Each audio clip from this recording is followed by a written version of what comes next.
Assalamualaikum warahmatullahi wabarakatuh. Waalaikumsalam warahmatullahi wabarakatuh. Cinta ditolak, dukun bertindak, itu pepatah lama. Pepatah sekarang, mahasiswa di Lombok. Cinta ditolak, yang ceweknya dibacok. Gimana? Wah, cinta ditolak, kapak bertindak. Dibacoknya pakai kapak. Ya, Selamat nggak meninggal? enggak. Kepala sama lengannya. Nggak meninggal? Pada saat berita itu muncul, sampai sekarang, nggak ada update meninggal atau enggak. Tapi kepalanya sama tangannya dibacok. Dan yang lebih miris adalah, si perempuan itu lagi mau sidang skripsi. Momennya tepat sekali ya. Ini tuh salah satu yang menjadi konsen saya di banyak kesempatan. Saya tuh berbicara tentang hal ini, bahwa masyarakat Indonesia secara umum itu adalah masyarakat yang belum bisa beradaptasi terhadap perkembangan zaman. Karena apa? Karena zaman itu diciptakannya dari luar gitu.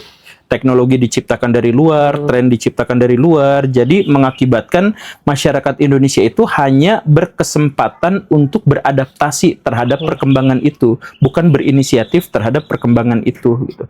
Nah, jadi ada kasus-kasus yang semacam ini biasanya tidak tertangani dengan baik dan biasanya tidak disikapi dengan baik. Nah, kasus laki-laki yang ditolak cintanya lalu dia main kampak. Laki-laki pelakunya bukan perempuan. Iya, laki-laki. Laki-laki. Nah, ini sebenarnya udah gangguan mental. Saya yakin 100% ini adalah gangguan mental. Berarti si cowoknya ya? Obsesif atau misal ya banyaklah kemungkinannya. Kita belum akan mendiagnosis, tapi dengan fakta ini kita bisa meyakini penuh bahwa laki-laki ini tuh memiliki gangguan. Entah dia kesepian akut, atau dia terobsesi yang luar biasa, atau dia cemburu, ketakutan kalau misal si anaknya itu, si calon pasangannya itu, atau pasangan hayalannya itu takut dimiliki sama orang lain, dan lain sebagainya, itu akhirnya menjadi seperti ini. Nah, seharusnya ini tuh bisa dia diagnosis lebih awal. Kalau ada gejala-gejala yang seperti itu, harusnya bisa didiagnosis lebih awal. Tapi gara-gara kita tuh nggak ngerti, karena kita memang tidak bisa beradaptasi terhadap zaman yang sekarang ini gitu. Ya, semua pengetahuan, semua teknologi, semua tren berasal dari luar gitu. Jadi kasus seperti ini tuh bukan hanya terjadi kali ini dan sering terjadi. Di mana-mana tuh banyak terjadi. Tapi kita tidak tahu bagaimana memitigasi kejadian yang semacam ini. Dirimu nyadar gak kalau misalkan ada di sekeliling dirimu itu orang-orang yang sebenarnya aneh gitu. Misalkan, Aneh kayak gimana? Misal ya, ngomong dia menjadi terlalu dominan. Tapi dominannya itu harus dalam pikirannya dia aja gitu. NPD gitu? Enggak juga? Misal gini nih. Pernah gak dirimu ngobrol sama orang yang, tahu nggak, saya mah gini loh. Oh iya. Nah, tapi kalau saya ya, semuanya tuh dibalikin ke saya gitu. Nah, di negara-negara yang sudah mapan, orang yang seperti itu tuh langsung dicurigai. Kemudian psikiater dan psikolog di sana tuh laku keras gitu.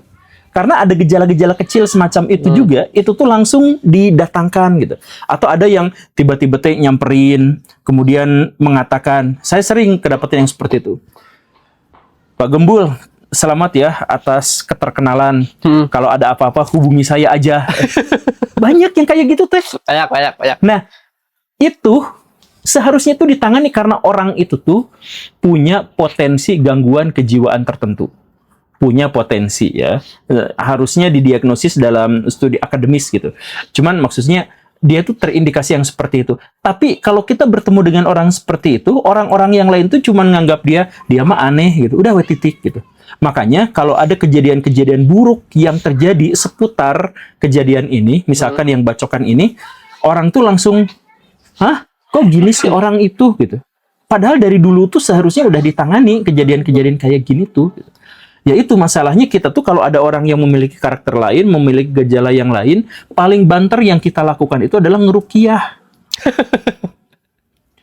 Saya tuh pernah, sama dirimu nggak sih, ada psikolog yang ngeluh. Psikolog di Indonesia itu nggak laku. Oh iya. Iya ya. Jadi psikolog di Indonesia tuh gak laku. Soalnya apa?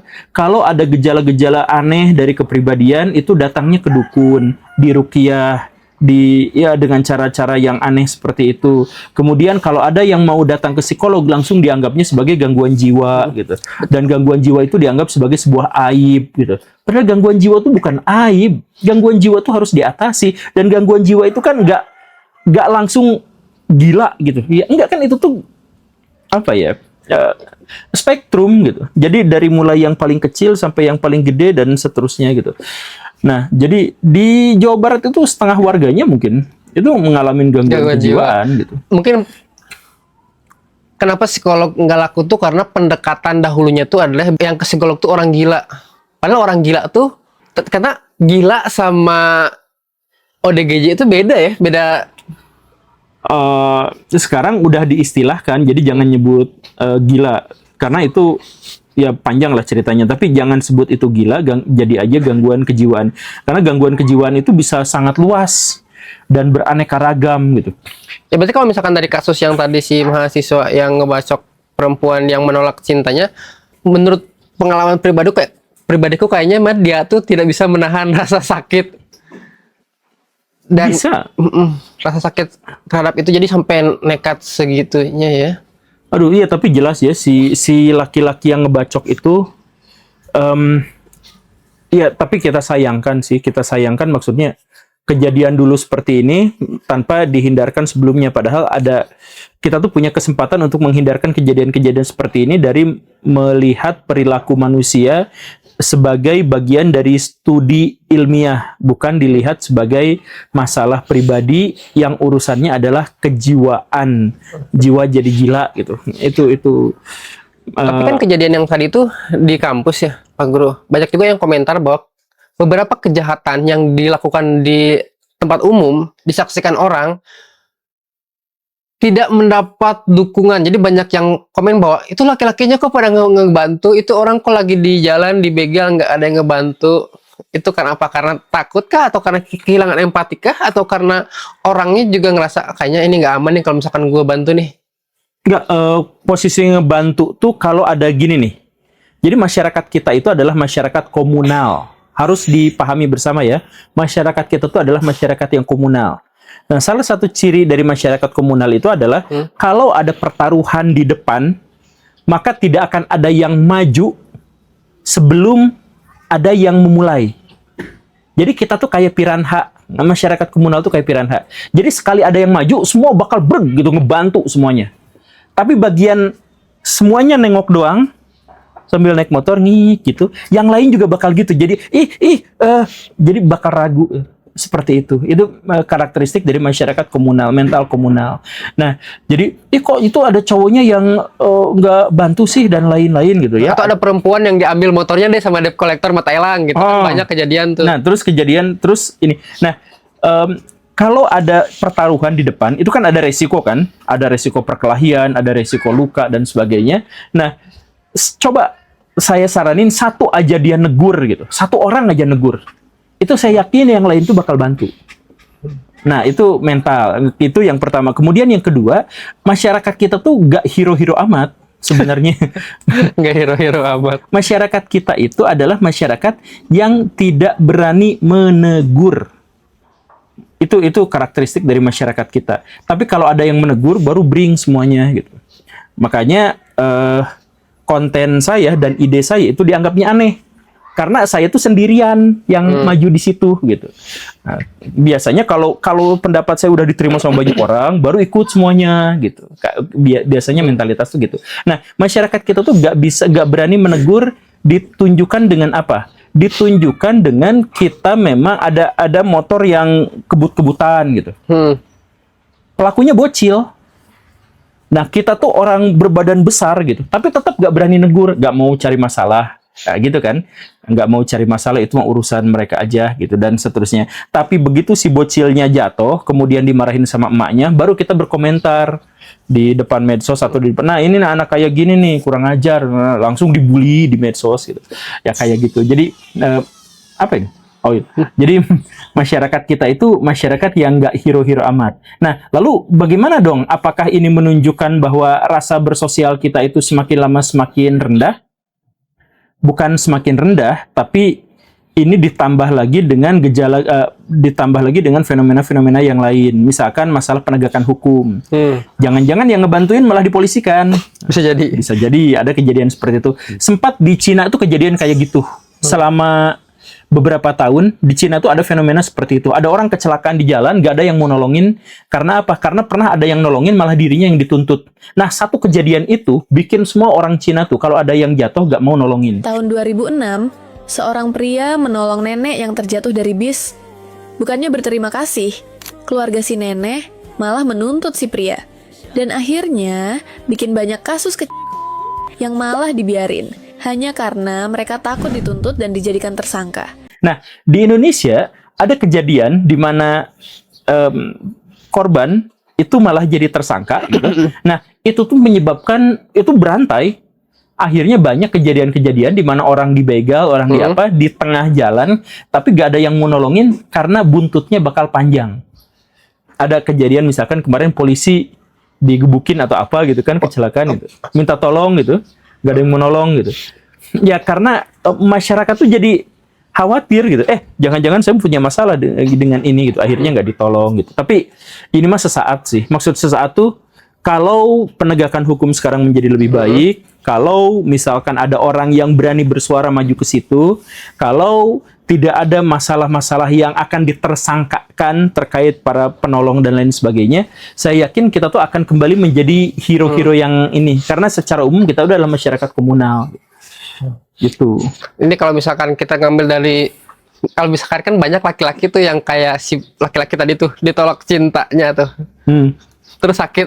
Apa saran Pak Guru untuk laki-laki yang ditolak cintanya? Apakah bilang bahwa perempuan tuh masih banyak, atau nikmatin sakitnya dulu, atau apa? Coba saya pengen tahu deh.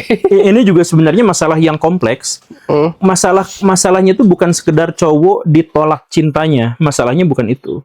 Masalah yang lebih luasnya itu adalah sekarang tuntutan sosial si laki-laki untuk mendapatkan perempuan itu besar. Jomblo tuh bisa jadi bahan bulian. Status jomblo tuh. Bener kan? Kalau circle-nya brengsek sih ya. Bukan hanya sama circle-nya, sama keluarganya. Nih, sekarang menjelang lebaran. Para jomblo tuh ketakutan. Ketakutan ketemu sama keluarga besar. Gitu kan? Nah, jadi ini kompleks. Jadi bukan hanya masalah ditolak, tapi di satu sisi tuntutan besar bagi para laki-laki untuk segera menaklukkan hati wanita di satu sisi. Tapi di sisi lain ada tuntutan bagi si wanita untuk benar-benar protektif pada dirinya sendiri dan selektif untuk mencari pasangan.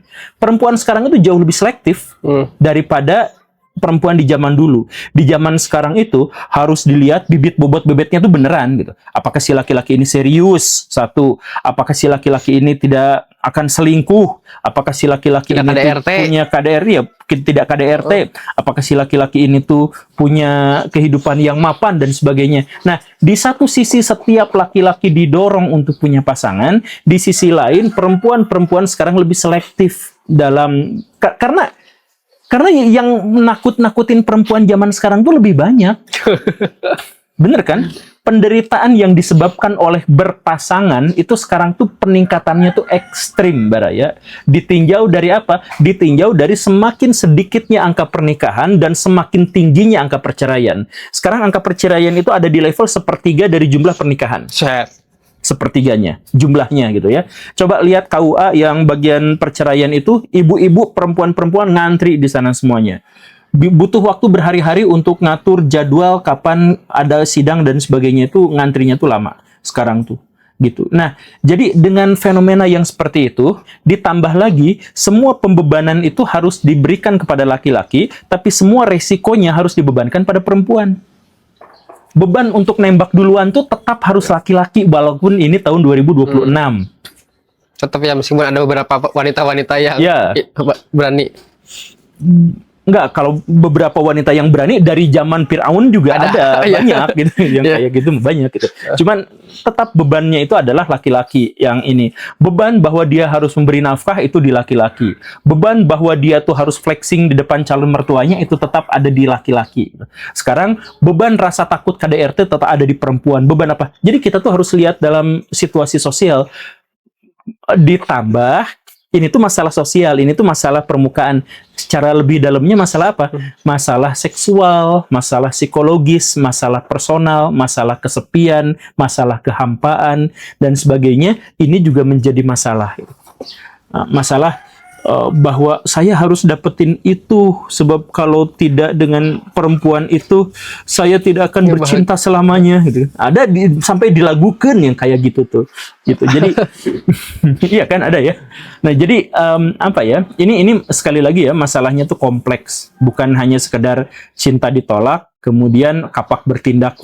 Ini masalahnya. Tapi sekali lagi kalau ada di level sampai dibacok, itu gangguan mental, fix gangguan mental. Entah apa itu, silakan selidiki secara ilmiah ya.